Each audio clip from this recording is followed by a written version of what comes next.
I want to talk a little bit about labor unions. Another point which has been raised in public policy discussions recently is the fact that labor unions have been diminishing in the United States. And there's a big push by labor unions especially to try to encourage more labor unionization, to try to get more workers under the labor union umbrella, and so forth and so on. Now, labor unions go way back, and there's a long history, which I will not have time to go over here. But labor unions, I would say, arose during the 1800s, basically, during the early stages or sort of middle stages of industrialization in the US and in Europe and elsewhere. And one of the reasons for unionization is no doubt because the firms that were operating at that time were monopolizing to a certain degree. That's why we ended up with antitrust law at the end of the 1800s. And that they were expecting workers to work in extremely dangerous conditions at extremely low wages and so forth. And so collective bargaining and unionization was a way to sort of get these profiteering monopolists to take better care of its employees and to offer better working conditions for them. All right, so what do you need? You need to get a group that's going to bargain in favor of the workers of the company. Call that collective bargaining. And what the collective bargaining is supposed to do is to generate higher wages, better and safer working conditions, more lenient time off, maybe more sick time, more vacation time, any sort of benefits that might accrue to workers. A collective bargaining organization, a union, is trying to achieve that for its workers. And they also make it a lot difficult for companies to fire workers for spurious reasons, and often write down very detailed conditions that have to be fulfilled in order to fire a particular employee, a unionized employee, from a job. And that offers greater security of work for a longer period of time. So these are some of the objectives of collective bargaining. Now, I want to highlight that unionization in the US is currently about 10% of the workforce in total. And that's down from about 20% in 1983. And I'm not sure what the height of unionization was. It might be a little bit higher if you go back to the early 1900s. But it's certainly never been above 50% in the economy, and probably much less than that. Now, it is true that union workers are paid about 20% more than non-union workers. So the collective bargaining has been effective in generating higher wages for union workers. There's no doubt about that. But here's a discrepancy that I want you to know about. I don't have time to go over this bullet in detail, but just let me mention something here. The private sector today, private firms, unionization is down to about only 6%. While public sector, this means government, this means federal government and state governments, they've been allowed to unionize more recently as well. And the unionization rate amongst government workers is actually up at 34%. Now, I want to point out that one of the reasons, again, for unionization is because you've got this profit-seeking monopolist or firm owners who are squeezing their employees so that they can make more money. So, in a sense, collective bargaining and unionization is there to try to prevent the exploitation of the workers because of the poor incentives, the profit incentives of the business itself. And in order to make more profit, it's better to have poor working conditions. Don't spend a lot of money trying to make things safe. It's better to pay your workers as little as you can get away with. And so you need, the argument would be, you need this unionization in order to offset these bad intentions on the part of the owners of firms. Now, presumably, that's not happening in the public sector. The public sector is not a place where we've got profit-seeking entrepreneurs trying to squeeze the workers and trying to pay them less or give them unsafe working conditions. And in fact, we should imagine the public sector is a more public-spirited, trying to help people, provide public goods and provide services. Public service is commended and looked up upon. And so there is no sense that there is some profit-seeking manager that's having a negative effect upon the rates that they pay their workers or the working conditions that they face. And in fact, if you go back to the 1930s, under the New Deal era, under FDR, there were individuals like FDR himself who didn't believe that public unions made any sense. It didn't make sense to have government unions. But there they are. They arose during the 1940s, 50s, and 60s, and they have risen to a level of about 34% of the working population in the public sector. Now, I want to highlight one of the problems that arises with public sector unions is that they have generated what are often, in many states especially, some very generous pensions that are going to be paid to public sector employees in the future. And you will hear this term that I'm just going to mention, and then you can read up on it and learn more about it in the future, of something called unfunded liabilities. So one thing that the public sector unions have been able to achieve is better pensions for their workers. Now, a pension is money you're going to pay when you retire and you stop working.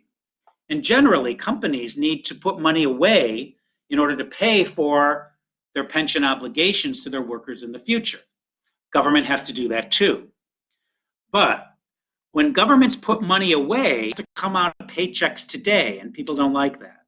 So what they do is they often overpromise what they will give in pensions in the future, and then don't put enough money away in the present in order to reasonably pay for those liabilities they have in the future.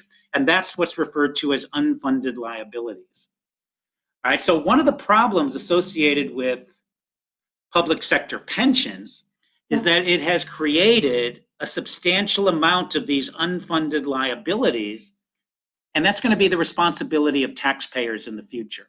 So taxpayers are going to come on under the gun and have to pay higher taxes, presumably, in order to match and meet up with the expectations that the workers in government are getting, because, again, public sector unions have been able to get them a better deal in the future. And this is going to have some impacts and potential problems that are going to come down the line. All right, so a lot of information about unionization and kind of how it works. But what I want to do is to focus on how a labor union is very similar to putting into place a minimum wage. The only difference is that instead of this being the unskilled labor market, this is going to be the labor market in a particular firm. So what does a labor union do? Well, notice that what a labor union, if the wage is here and the union says, hey, our workers really deserve more, they should be getting a wage up here instead at WM, then that can be achieved through collective bargaining. The firms will be willing to go along with that potentially if pressure gets brought to bear, but they're only going to be willing to do that if they can hire a smaller number of workers. So if we mandate through collective bargaining that wages of workers must be up here, firms are going to respond by cutting back their demand to this level Q0. That's going to then have exactly the same kind of impact as a minimum wage will have more generally. It's going to entrench these particular workers who have jobs and are getting higher wages. And in fact, that's what we saw. Labor unions do get paid more on average than non-unionized workers. But it also means that you have to restrict people from getting into the union. You have to limit the supply to the marketplace in order to maintain that higher wage for those individual workers. And so in that way, the welfare effects of a union are going to be exactly the same as those of a minimum wage. The workers who work, the union workers, are going to gain. But there's going to be a bunch of people who you're not going to be quite sure of who they are, who are not going to get jobs in this industry now, because of the higher wages that the firm now has to pay due to the union demands. Okay, the total impact of unionization, and again, a perfectly competitive market setting, is going to be a loss of economic efficiency of C and E, same as with the minimum wage.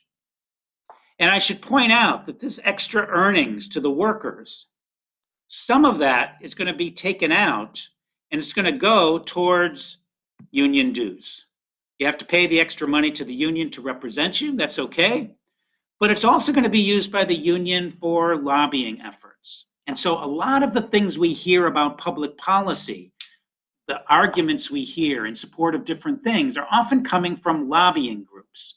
And one important, very important lobbying group affecting political decisions is certainly labor unions in the United States. Even though it's only 20% of the total population, the unions are very strong in terms of trying to get their message out and try to promote the benefits to their particular interest groups, which is the workers that they're representing.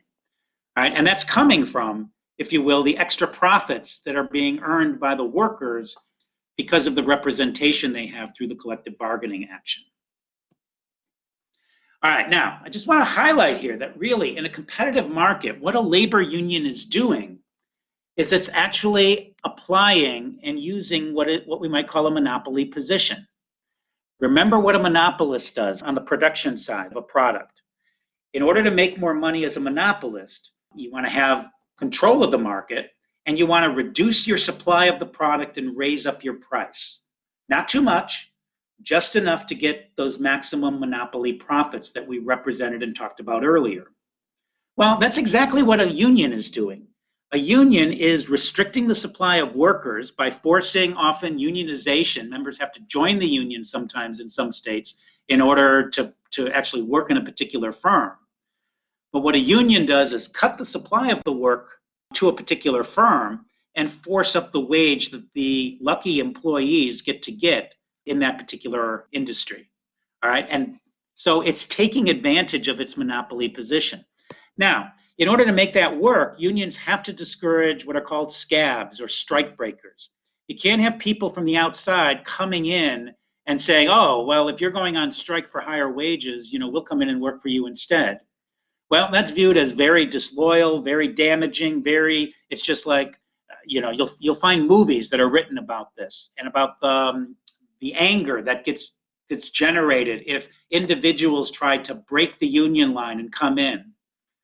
Well, why is there incentive to keep strike breakers from coming in? Well, it's gonna diminish their possibility of keeping the wages up. If there's more workers that are out there willing to work for lower wages, you have to keep them away, make it unglamorous, make it to discourage that particular behavior in order to maintain your monopoly position in that particular market. Okay, and government legalization of unions then effectively creates that monopoly power for individual labor groups. It's saying, oh, well, monopolies are bad, but if you want to do it in the labor market through collective bargaining and through unionization, well, that's okay. So governments have given the privilege or the right to create monopoly powers in particular places by virtue of unionization. And it's exactly the same as governments giving producers intellectual property rights on the other side, giving them monopoly power in certain circumstances under certain conditions. So remember here, what I'm highlighting is that governments sometimes come in and they say, you can't have monopolies. We've got antitrust laws, anti-merger laws, and things like that. But at the same time, governments come in and say, but if you want to have a labor union and create monopoly power in the labor market, that's okay.